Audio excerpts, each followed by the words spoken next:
Amen. Je voudrais qu'on prie ensemble par rapport à la parole de Dieu ce matin. Alléluia.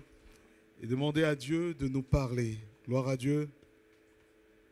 Seigneur, nous voulons te prier. Nous voulons te prier de parler à nos cœurs, Seigneur. Au-delà de ma personne, ce que nous désirons avant tout et par-dessus tout, c'est ton approche, c'est ta présence, c'est ta grâce, c'est toi-même, Seigneur.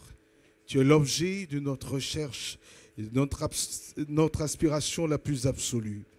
Et Seigneur, ce matin, nous voulons nous confier à toi.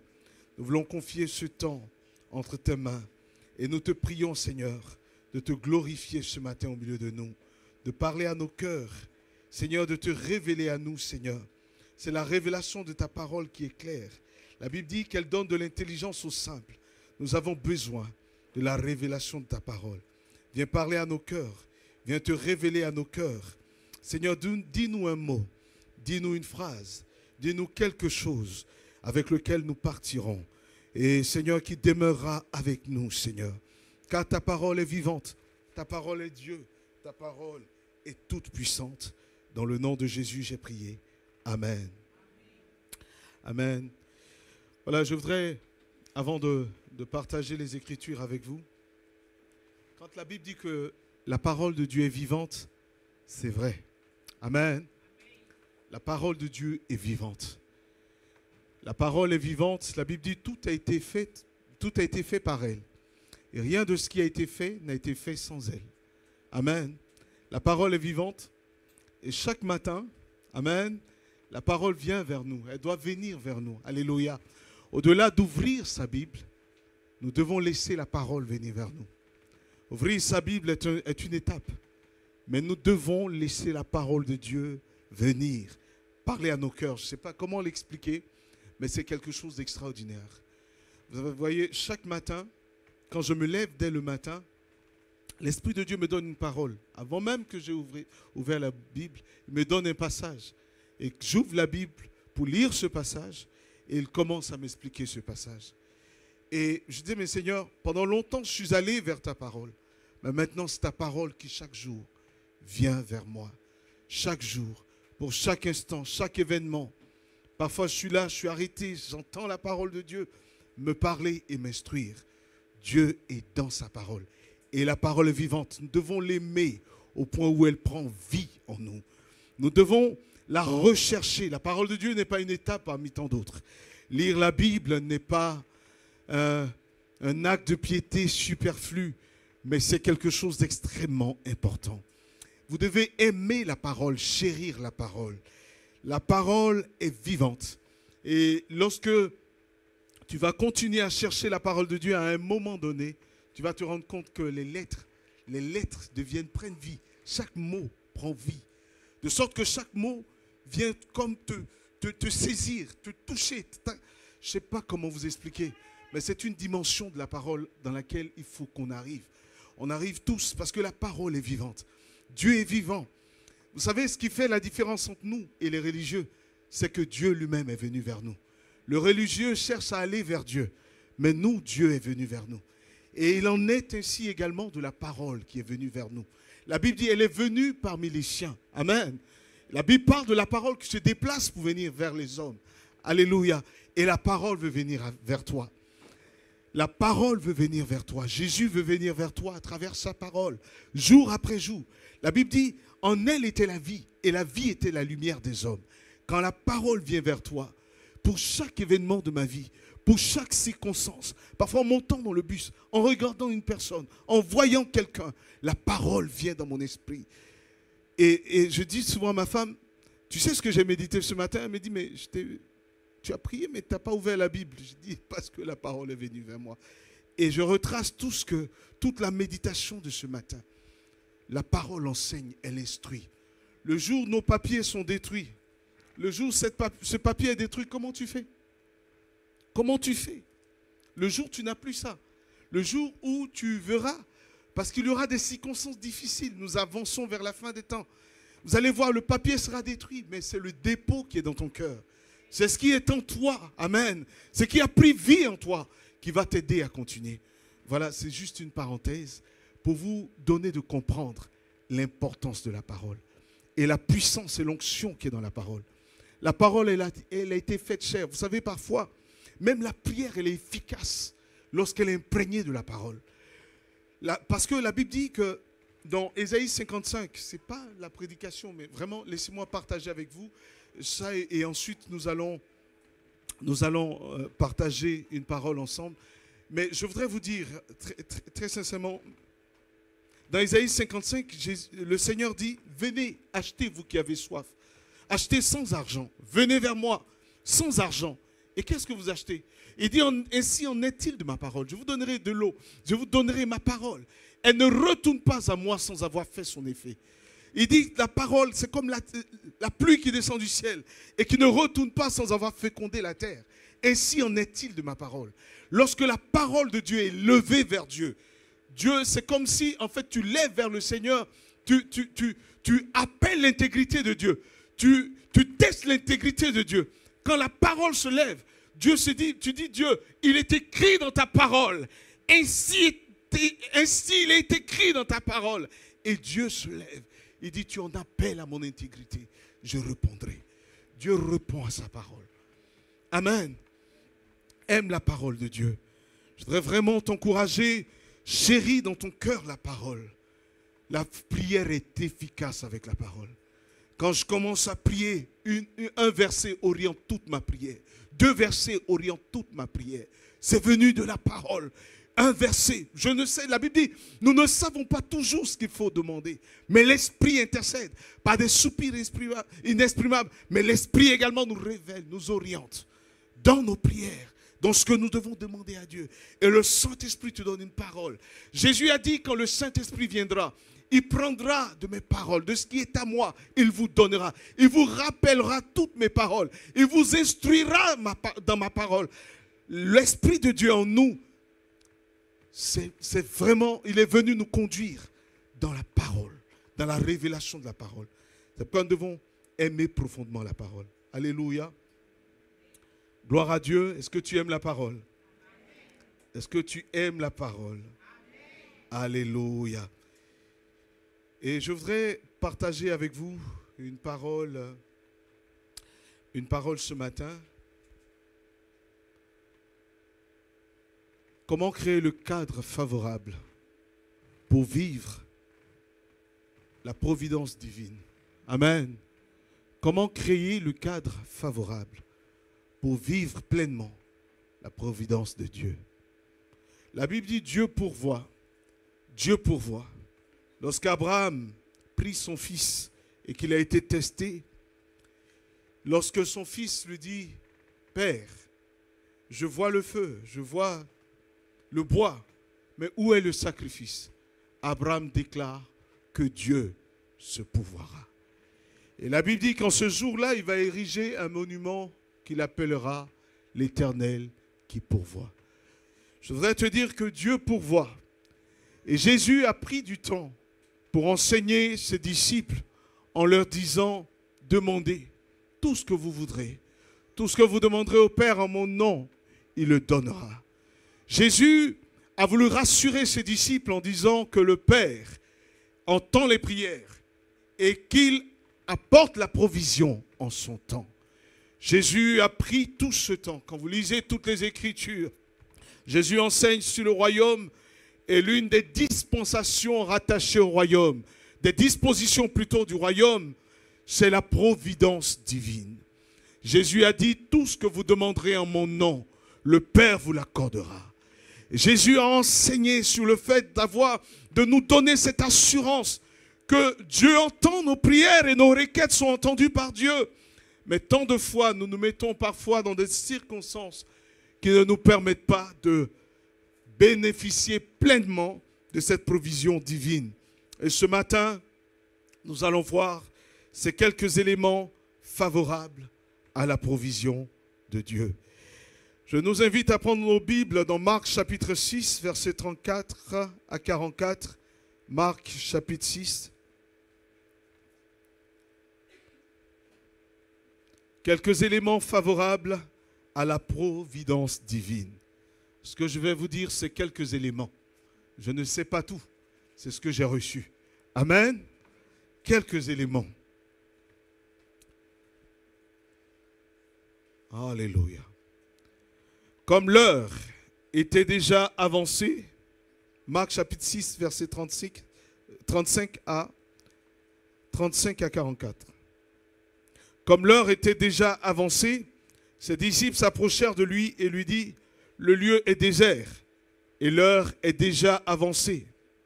Renvoie-les afin qu'ils aillent dans les campagnes et dans les villages des environs pour acheter de quoi manger. Jésus leur dit, donnez-leur vous-même à manger. Mais ils dirent, irions-nous acheter du pain pour 200 deniers et leur donnerions-nous à manger? Et il leur dit, combien avez-vous de pain? Allez voir. Ils s'en assurèrent et répondirent, 5 et 2 poissons. Leur comptabilité, Marc 5 et 2 poissons. Verset 39. Alors, il leur commanda de les faire asseoir par groupe sur l'herbe verte. Ils s'assirent par rangées de 100, de 50. Il prit les 5 pains et les 2 poissons. Et levant les yeux vers le ciel, il rendit grâce. Puis, il rompit les pains et donna aux disciples, afin qu'ils les distribuassent à la foule. Il partagea aussi les 2 poissons entre tous. Tous mangèrent et furent rassasiés. L'on emporta 12 paniers pleins de morceaux de pain, de ce qui restait des poissons, et ceux qui avaient mangé les pains étaient 5000 hommes. 5000 hommes. Amen. C'est un passage merveilleux qui parle de la multiplication du pain. Les disciples reviennent d'une grande campagne d'évangélisation. Ils prêchent. Ils sont en train d'évangéliser. La foule suit Jésus. La foule entend les paroles du Seigneur. Et la foule est tellement accrochée à la parole que la foule ne voit pas le temps passer. La foule ne voit pas que le temps passe. Tellement les paroles de Jésus étaient puissantes. La Bible dit, jamais homme n'avait parlé comme il a parlé. Ces paroles étaient empreintes d'une telle sagesse, d'une telle puissance et d'une révélation d'un royaume que personne ne connaissait. Et la foule était captivée par la parole de Dieu. Ils étaient 5000 hommes. Imaginez le nombre de femmes, à peu près 12 000 personnes environ, par estimation. 12 000 personnes qui entendaient Jésus parler. Qui entendaient Jésus parler et le temps passe. Ils sont au milieu du désert, ils l'accompagnent, ils le suivent jusque dans le désert. Et le temps est passé. Et là, ils se rendent compte qu'ils sont dans le désert. Que les villages sont éloignés. Et qu'ils n'ont pas mangé. Et que le temps est avancé, l'heure de manger est arrivée. Et là, les disciples interrogent Jésus et lui posent la question, Seigneur, renvoie-les, afin qu'ils aillent dans les campagnes, dans les villages environ, pour trouver de quoi manger. Parce que certains parmi eux avaient quitté leur village, avaient suivi Jésus jusque dans le désert pour entendre sa parole. Et il serait difficile pour eux de trouver leur repère dans un village qui n'est pas le leur et trouver à manger. Alors Jésus va dire à ses disciples, ça aurait été moi, ça m'aurait interrogé, donnez-leur vous-même à manger. Et tout naturellement, ils vont procéder à un calcul. Mes frères, il est bon de calculer, il est bon d'estimer, il est bon de pouvoir se projeter, ce qui est une bonne chose. Planifier, organiser sa vie, calculer, c'est une bonne chose. Estimer ce dont nous avons besoin plus tard, c'est une bonne chose. Amen. Je ne dis pas que c'est mauvais de savoir ce que nous devons faire plus tard. La Bible dit qu'avant de bâtir sa maison, un homme doit prendre le temps d'estimer le coût de la maison avant de se lancer, de peur qu'on dise qu'il a commencé quelque chose sans l'achever. Et tout naturellement, les disciples vont dire à Jésus, « Seigneur, Seigneur notre Dieu, est-ce que nous allons prendre 200 deniers parce qu'ils sont tellement nombreux qu'il faut 200 deniers? Est-ce que nous irons acheter seulement le pain et leur donnerons-nous à manger? N'est-ce pas ce que nous faisons au quotidien? Lorsque nous devons faire quelque chose, lorsque nous avons des projets, nous nous projetons. C'est une bonne chose de se projeter, encore une fois. Cependant, au-delà de la projection que nous pouvons avoir, nous devons être certains que personne n'est sûr du lendemain. Personne ne sait ce qu'un jour peut enfanter. Et c'est pourquoi au-delà de l'intelligence et des dispositions, des bonnes dispositions que nous avons pour pouvoir estimer ce dont nous avons besoin, nous devons laisser cette marge à Jésus pour qu'il puisse agir au-delà de ce que nous pouvons faire nous-mêmes. Nous devons, au-delà de ce que nous pouvons estimer, être certains que Dieu pourvoit toujours. Jésus a dit à ses disciples, n'ayez guère soin du lendemain, car le lendemain aura soin de lui-même. Ne vous inquiétez pas de ce que vous mangerez, ni de ce que vous buvrez, car votre Père sait ce dont vous avez besoin. Dieu sait ce dont tu as besoin. Et c'est pourquoi il dit, cherchez premièrement le royaume des cieux et la justice de Dieu, et toutes choses vous seront données par-dessus. Et donc la première condition pour vivre la provision divine, c'est la soif du royaume des cieux. Amen. Si tu veux vivre la gloire de Dieu, tu veux expérimenter la provision de Dieu, le premier conseil que je te donne, c'est de rechercher premièrement le royaume des cieux et la justice de Dieu. Ces gens ont entendu Jésus. Ils ont entendu le Seigneur parler du royaume. La Bible déclare qu'il allait de lieu en lieu, proclamant le royaume, parlant de la justice de Dieu et du plan de Dieu pour l'humanité. Et ces hommes étaient captivés par le discours de Jésus, captivés par cette nouvelle approche, par cette nouvelle alliance dont il parle. La passion de ce royaume dont parle Jésus les dévorait à tel point qu'ils ne ressentaient plus la distance et l'éloignement de leur propre maison. Ils n'étaient plus préoccupés par leur environnement, mais ce qui les intéressait par-dessus tout, c'était d'entendre parler de ce royaume. Ils étaient captivés par ce désir d'appartenir à ce royaume dont parle Jésus. Alléluia. Et il leur donnait les prémices par les guérisons et les miracles qu'il accomplissait.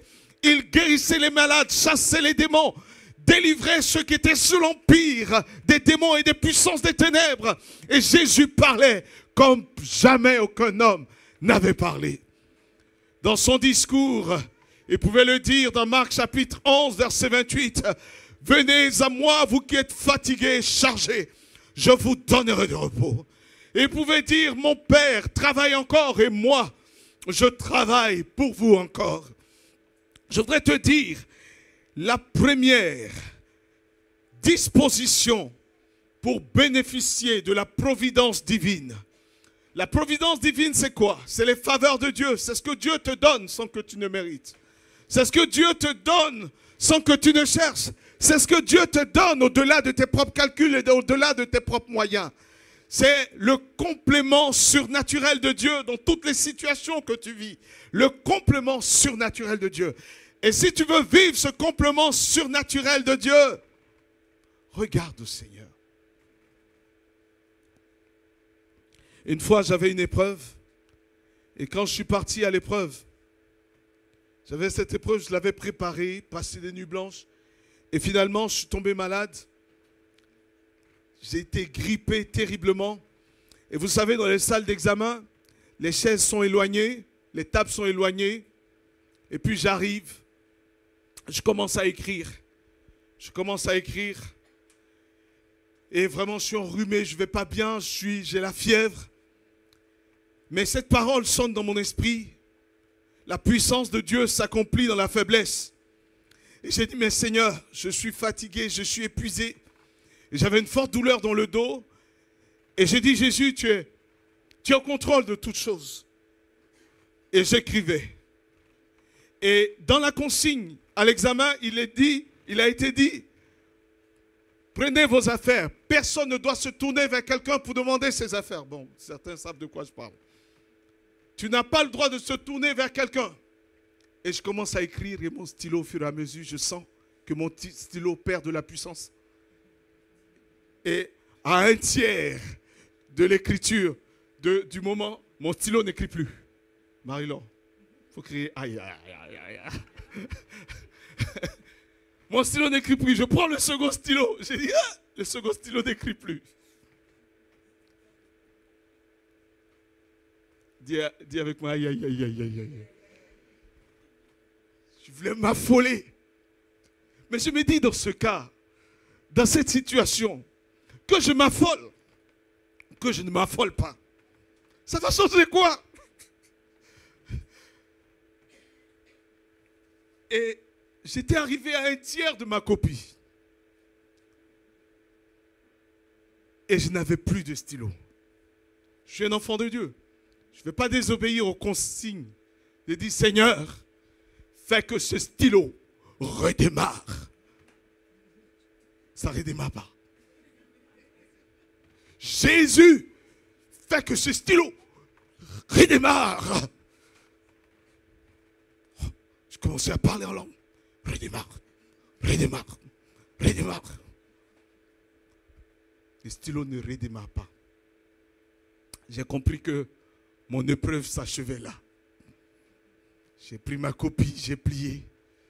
J'ai dit, Seigneur, je veux voir ta providence. Si, malgré mes efforts, ce stylo qui écrivait s'est arrêté là. Si malgré tout ce que je pouvais moi-même faire, disposer, c'est là que mes forces m'ont porté. C'est là que tu as voulu m'emmener. Mais il y a une chose qui va au-delà de mes propres capacités. C'est ta providence. Amen. J'ai pris ma copie. Tu dois signer et marger. Et j'arrive, je donne à celui qui est chargé de prendre les copies. Il a ouvert la copie, il a levé la tête et il m'a regardé.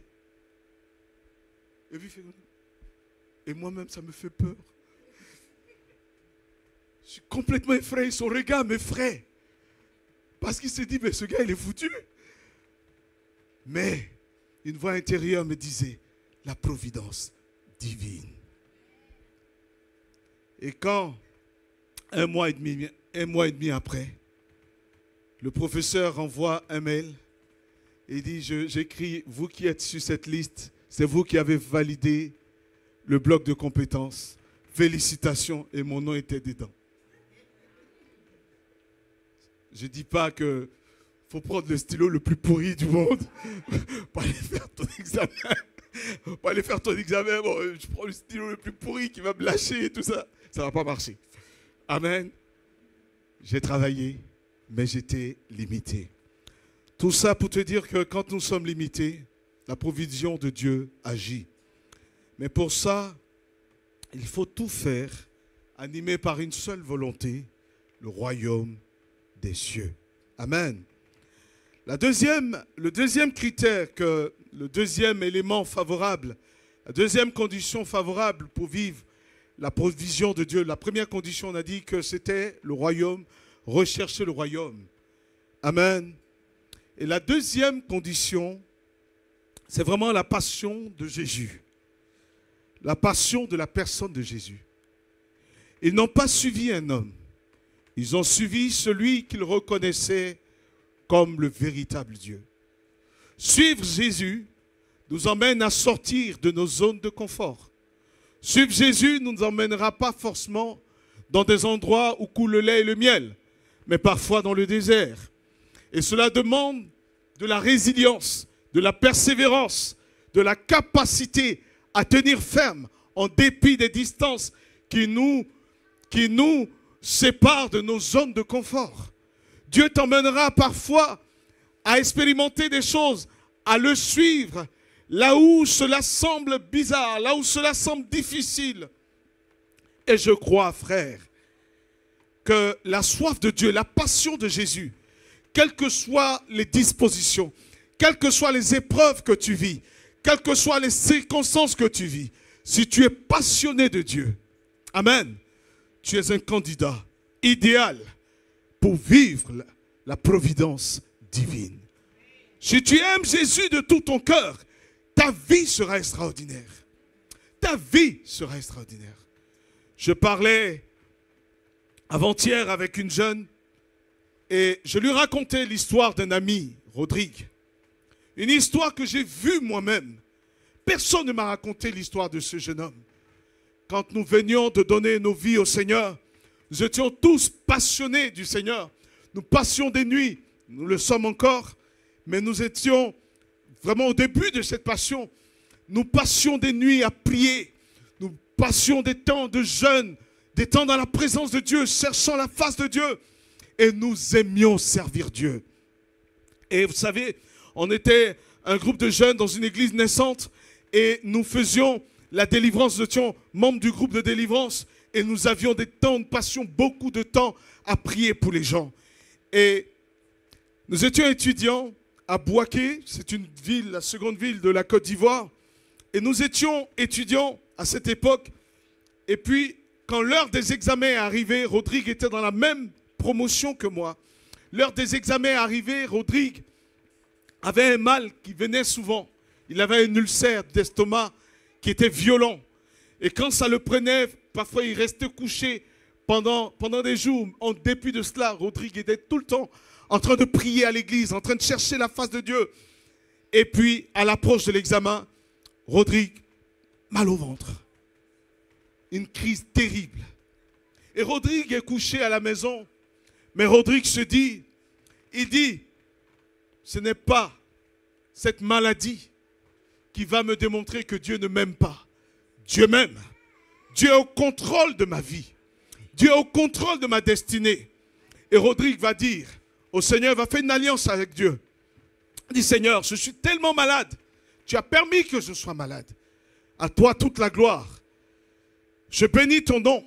C'est me faire voir ton miracle. Il avait besoin de 18 sur 20 pour valider son unité de valeur. Et il avait besoin de 18 et il tombe malade, il ne se rend pas. Et pendant qu'il était en prière, couché sur son lit en train de se tordre de douleur, il dit, Seigneur, je veux les 18 sur 20. Je ne suis pas en train de dire de ne pas étudier, encore une fois. Il ne faut pas sortir les choses de leur contexte. Il dit, Seigneur, j'ai préparé cet examen, mais me voilà couché ici, malade. Comment vais-je faire? Seigneur, j'ai besoin de 18 sur 20. Mais je sais que tu me donneras 18 sur 20. Rodrigue ne s'est pas rendu, il n'a pas pu se rendre à la salle d'examen. Mais quand on s'est retrouvé plus tard pour prier, Rodrigue va dire, j'ai dit à Dieu de me donner 18 sur 20. Je n'étais pas à la salle d'examen, mais j'ai dit au Seigneur d'envoyer un ange. Il ne faut pas déserter les salles d'examen encore une fois. Il ne faut pas passer tes examens, moi je vais passer mes examens aussi. Amen. Il dit, j'ai dit à Dieu. Mais moi j'étais nouveau dans la foi, je regarde Rodrigue, je dis, je parle pas. Il dit, j'ai dit à Dieu qu'un ange composera pour moi, j'aurai 18 sur 20. Et j'ai dit que non seulement ça se fera, et j'ai fait une alliance avec Dieu, je ne verrai pas ma copie. J'étais là pour ne pas qu'on dise que Thomas est venu et ressuscité, Thomas l'incrédule. Je n'ai rien dit. Mais dans mon cœur, je me dis, vous savez, il y a des petits gémissements qui disent tout. Et puis, les examens arrivent. Les copies sont affichées. Les résultats sont affichés. Je vois 18 sur 20, Rodrigue. Rodrigue qui crie, Alléluia, on arrive à l'église, Alléluia, il est 18. Moi-même, j'ai eu 11. Lui avait dit besoin de 18 pour valider sa matière. Et il a eu 18. Et il voulait aller voir sa copie. Il s'est souvenu. J'ai fait une alliance avec Dieu. Je ne verrai pas ma copie. Je sais qu'ils m'entendent parce que tous les gens avec qui on a été sont tous pasteurs aujourd'hui. Mais Rodrigue, il est directeur du marketing du port autonome de San Pedro. Et il me suit souvent. Je sais qu'il va entendre le témoignage que je suis en train de rendre. Et à Dieu toute la gloire. Et Dieu a démontré qu'il est le Dieu qui pourvoit à nos faiblesses. Amen. Je vais aller rapidement et puis on va prier. Alléluia. En fait, pourquoi avoir soif? Aimer Dieu, rechercher Dieu de tout notre cœur pour pouvoir vivre la provision. Parce que la provision, la providence divine, la provision est au pied du Seigneur. La provision miraculeuse est au pied du Seigneur. Lui seul est capable de transformer nos faiblesses et d'en faire des choses extraordinaires. Alléluia. Alléluia. Qu'est-ce que la troisième condition? Jésus leur pose la question, qu'est-ce que vous avez? Alléluia. Qu'est-ce que vous avez? La troisième condition pour vivre la provision divine, c'est de ne pas mépriser ce que tu as. Alléluia. Dieu est le Dieu de nos restes. Il est le Dieu, il est souverain sur ce qui nous reste, ce que nous sommes. Quelqu'un me dirait, la vie m'a brisé. Il ne me reste que peut-être, pour les disciples, c'était 5 pains et 2 poissons. C'était peu de choses à leurs propres yeux. Peut-être tu me diras, j'ai tellement perdu dans la vie qu'il ne me reste plus rien. Et ce que j'ai ne peut pas transformer les circonstances de ma vie. Je voudrais simplement te dire ce matin que tu dois faire confiance à Jésus et prendre conscience que ce qui te reste, même si c'est ton souffle qui te reste, cela est suffisant pour servir de point de démarrage, pour que la provision de Dieu puisse s'accomplir. Même si c'est un découvert qui te reste, Dieu peut partir de cette situation pour transformer ta vie. Dieu se pourvoira lui-même et il n'a besoin de personne pour l'aider à t'aider. Il n'a besoin d'aucun homme pour l'aider à te sortir de cette situation. Dieu n'a besoin de soutien de personne. Dieu n'a besoin d'encouragement de personne.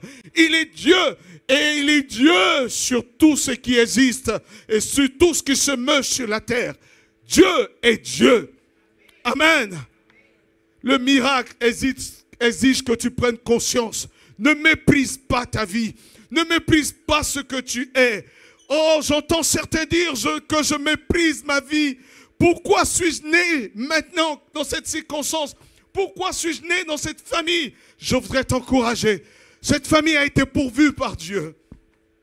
J'ai connu une enfance terrible, je ne rentrerai pas dans les détails, mais méprisée, abandonnée parfois.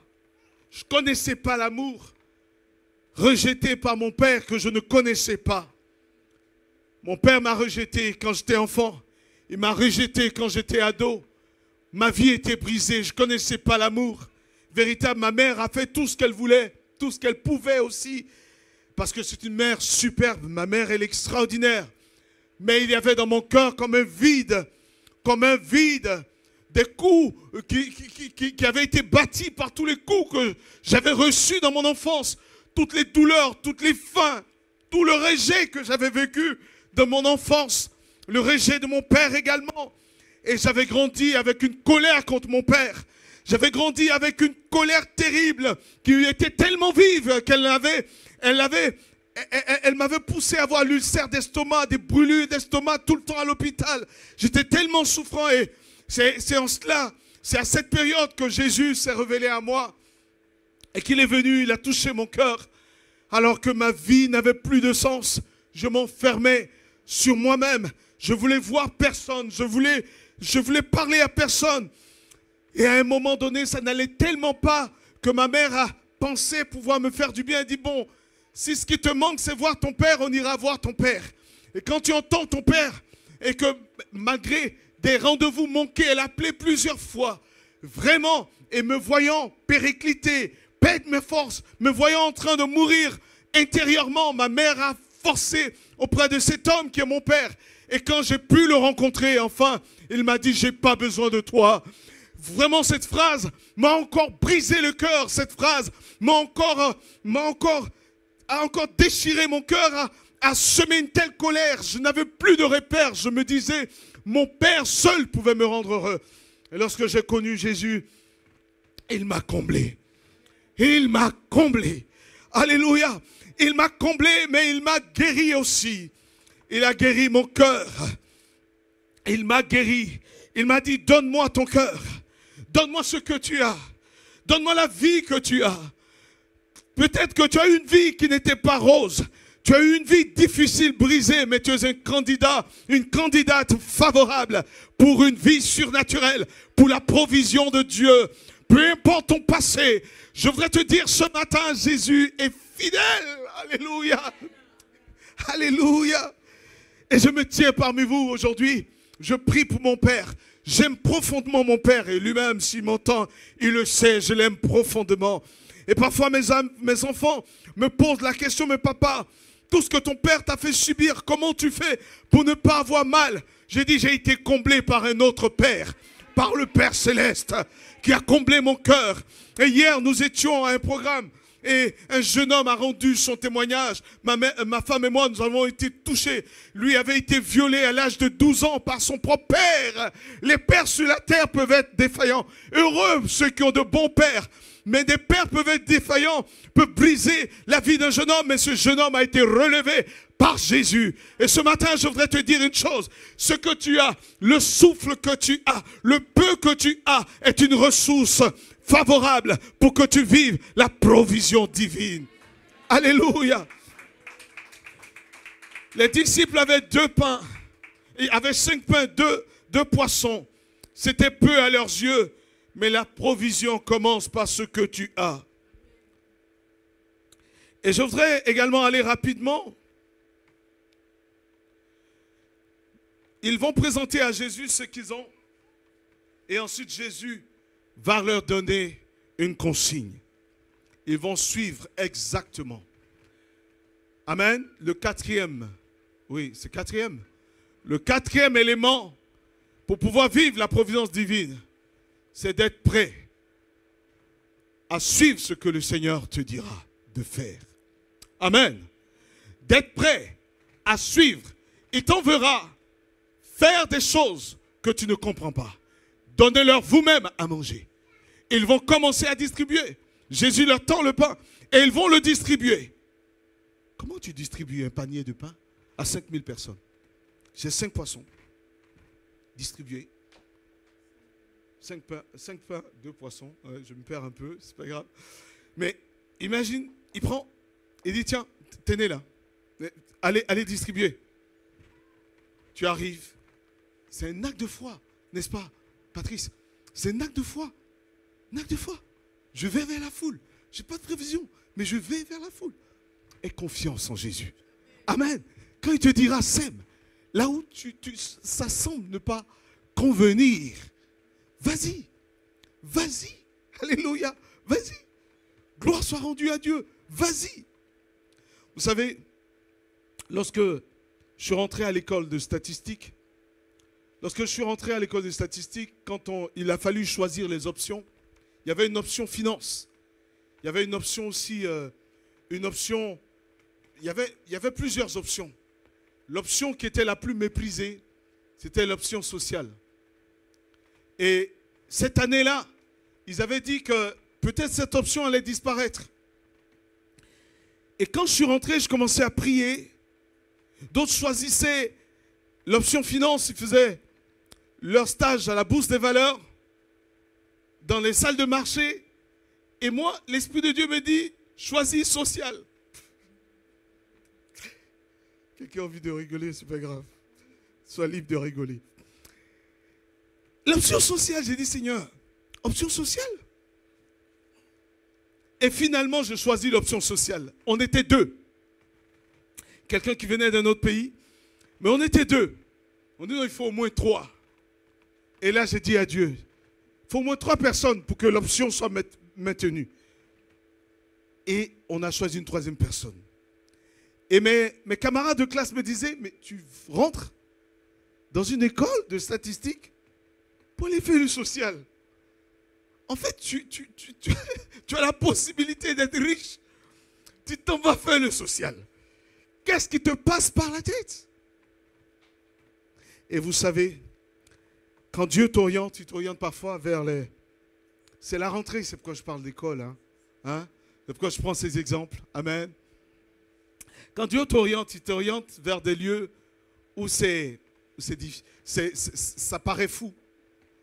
Et parfois, c'est des zones qui paraissent pas intelligentes, qui paraissent pas sages, qui paraissent pas rationnelles. Et là, j'y vais.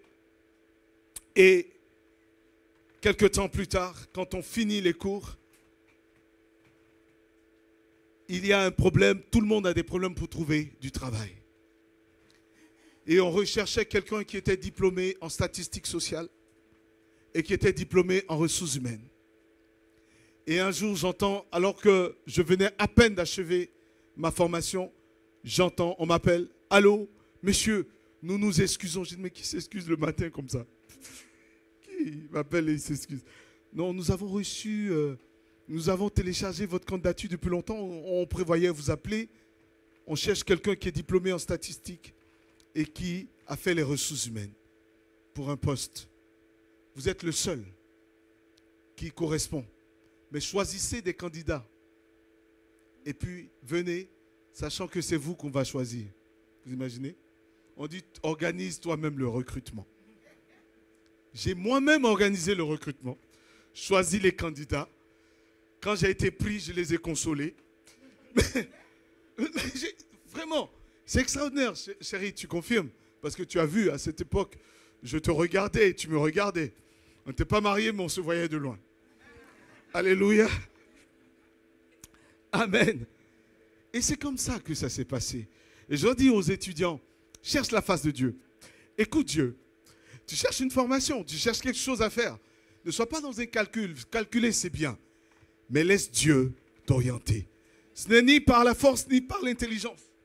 C'est par l'Esprit de Dieu. Alléluia. Sois prêt à faire ce que Dieu va te dire de faire. Et la cinquième, c'est ça? Cinquième. Parfois, ma femme me dit, mais tu te perds et puis finalement, tu nous perds dans le 5-6. Amen. Parce que ce n'est pas quelque chose de préparé. Mais je voudrais te dire, la cinquième, Jésus leur dit qu'ils s'asseyent, qu'ils se mettent en ordre. Pour vivre la provision divine, tu as besoin d'ordonner ta vie. De mettre de l'ordre dans ta vie. De l'ordre dans tes relations. De l'ordre dans ta manière de concevoir. Jésus dit, mettez-les en ordre. Qu'ils soient... Parce que si vous démarrez la distribution et que tout le monde est là, ils vont sauter sur vous. Imagine, il y aura des morts et tout ça. Ils ont faim. Mais ils doivent être ordonnés. Parfois, la provision arrive, mais nous n'avons pas la bonne structure pour l'accueillir. Les bonnes dispositions pour l'accueillir. Nous n'avons pas l'ordre qu'il faut pour que Dieu nous apporte la provision.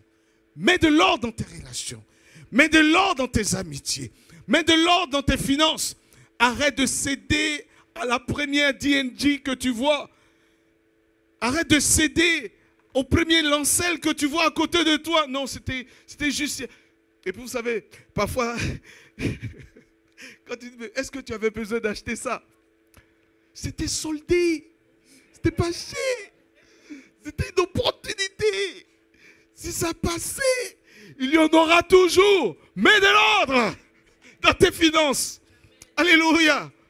Prépare-toi, mets de l'ordre. Il y aura toujours une petite chaîne. C'est un petit haut.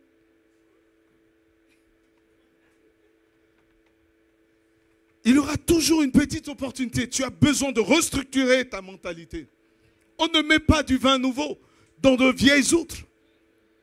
Tu as besoin de changer ta mentalité. Quand tu es prêt à vivre le miracle de Dieu, les jeunes gens, tu commences à étudier. Tu commences à changer tes temps, ta gestion de ton temps. Tu ne passes pas du temps sur les réseaux quand tu veux rentrer à Polytechnique. Tu ne passes pas ton temps à regarder, à scroller sur TikTok. Quand tu veux devenir grand, tu ne peux pas. Tu ne peux pas. Continue à scroller quand il faut penser à ton avenir. Tu as besoin d'être disposé. Tu as besoin de mettre de l'ordre. Tu es dans tous les bails. Tu es dans tous les problèmes. Dans ta famille, c'est toi toujours. On dit, oh, il a dit ça, oh, elle a dit ça, oh, elle a fait ça. Arrête de te mêler des affaires des gens. Mets de l'ordre dans ta vie. Alléluia. Mets de l'ordre dans ta vie. Mets de l'ordre aussi. C'est se sanctifier, se purifier. Laisser des chemins où Dieu peut passer, où la provision de Dieu peut passer. Parce que quand ils sont rangés, il y a des chemins, il y a des routes. Laisse à Dieu l'opportunité d'agir. Dans ta vie, sanctifie-toi, marche dans la pureté. Abandonne l'iniquité, le péché. Accroche-toi au Seigneur. Alléluia. Amen. Amen. Et puis, je voudrais terminer en te parlant, pour que tu reconnaisses la provision divine, te parler de la manière dont elle arrive, comment elle agit. Ils se sont assis. Les premières rangées ont reçu d'abord, avant les secondes rangées, avant les troisièmes rangées. Ceux qui ont reçu devant, puisqu'on sait que c'est 5 pains, Marie-Laure, tu vois, on sait que c'est 5 pains. Est-ce que ça va arriver pour la fin là-bas? Est-ce que c'est sûr? Est-ce que celui qui est assis derrière Eloa, il peut bouillir en disant non, cela est long. La jalousie peut naître dans son cœur. Hein? La provision de Dieu en son temps. D'autres peuvent être bénis avant toi. D'autres peuvent commencer à en jouir avant toi. Mais toi, réjouis-toi qu'ils en jouissent. Alléluia. Réjouis-toi qu'ils soient en train de bénéficier de ce que tu cherches à avoir. Il y a des années, fort d'un chômage bien costaud, j'étais chez ma tante et je chômais et je dormais dans son salon. Je m'étais surnommé moi-même le salonnier. Tu es le dernier à te coucher, tout le monde regarde la télé jusqu'à la fin et tu es le premier à te coucher à l'heure où les premiers se lèvent. Et pendant que j'étais dans cette dimension de grâce, amen. Pendant que j'étais dans cette belle dimension de grâce, amen, amen, dis avec moi, amen. Dans cette belle dimension de grâce, qu'est-ce qui va se passer? J'apprenais que mes amis avaient réussi à tel concours. Et parfois je crie, amen, quand ils m'appellent, je dis, alléluia. Et ma tante venait, elle dit, alors, ça y est, tu vas quitter ma maison, enfin? Tu travailles? J'ai dit non, c'était pour mon ami. Elle dit, toi, parce que tu continues à manger mon riz, que tu continues de te réjouir de ces choses. Quand est-ce que tu vas quitter chez moi, chômeur? Oui, c'est vrai ce que je dis. Ça fait rigoler, mais je n'exagère pas, vraiment. Je n'exagère vraiment pas. Et à chaque fois que je me réjouissais, quand je voyais ma tante, je ne pouvais plus, pas qu'elle me voit en train de me réjouir. Réjouis-toi du bonheur de tes frères et de tes sœurs. Quand tu te réjouis, Dieu te donne au-delà de ce qu'ils ont reçu. Alléluia. Vous imaginez que ceux qui arrivent à la fin, quand on arrive à la fin, il reste encore beaucoup. Il y a non seulement la provision, mais il y a des restes encore. Ils peuvent encore, tu en veux un peu plus, prends, il en reste encore. Hein. Tu veux un peu plus? Oui, quand on distribue et puis à la fin, ceux qui arrivent à la fin, comment ça se passe quand il y en a plus? Tu peux même emporter, tu peux faire emporter. Alléluia, tu peux faire emporter parce que tu étais là à la fin. Amen. La patience te prédispose à vivre la provision divine. Elle est parfois lente. Elle est lente. Elle est lente, elle exige de l'ordre. Et elle exige également de la foi. Amen. Vraiment, c'est juste une exhortation. Et je voudrais te dire que la provision de Dieu, dernière caractéristique, elle est lente parfois. Elle est abondante. Deuxième critère. Elle est abondante parce qu'elle va au-delà de ce que tu peux penser. Amen. Au-delà de ce que tu peux croire. Attache-toi à attendre Dieu et à vivre de Dieu ce qui ce qui va au-delà de ce que tu peux penser. Amen. Et je crois qu'il y a une grâce pour toi cette année. Alléluia. Steven que vous voyez, il a vu la main de Dieu. Il a connu des moments qui pouvaient ressembler à des échecs, des recommencements. Et parfois, Steven, quand on était au téléphone, je te disais, je ne sais pas quoi, mais je sais que Dieu a un plan pour toi. N'est-ce pas, Steven? Parfois, ça a été des recommencements. Parfois, ça a été des choses pour lesquelles on a prié. Les portes semblaient s'être ouvertes. Mais à la fin, on a vu qu'elles se sont fermées. Mais Dieu le préparait, le dirigeait vers ce qui était pour lui. Et hier, je disais, mais on dit quoi? Il dit, je suis en entreprise. Et j'ai dit, béni soit le Seigneur. Amen. Amen. Et je veux te dire une chose, élève, toi qui es là, compte sur Jésus. La provision de Dieu dans les derniers temps sera surabondante. La Bible dit, là où le péché abonde, la grâce de Dieu surabonde. Le péché a atteint un tel niveau dans le monde. Ne soyons pas effrayés, mais disons-nous qu'au milieu de ce péché, de ces circonstances que nous voyons, la grâce de Dieu surabondera. Amen, amen, amen. Est-ce qu'on peut prier ensemble?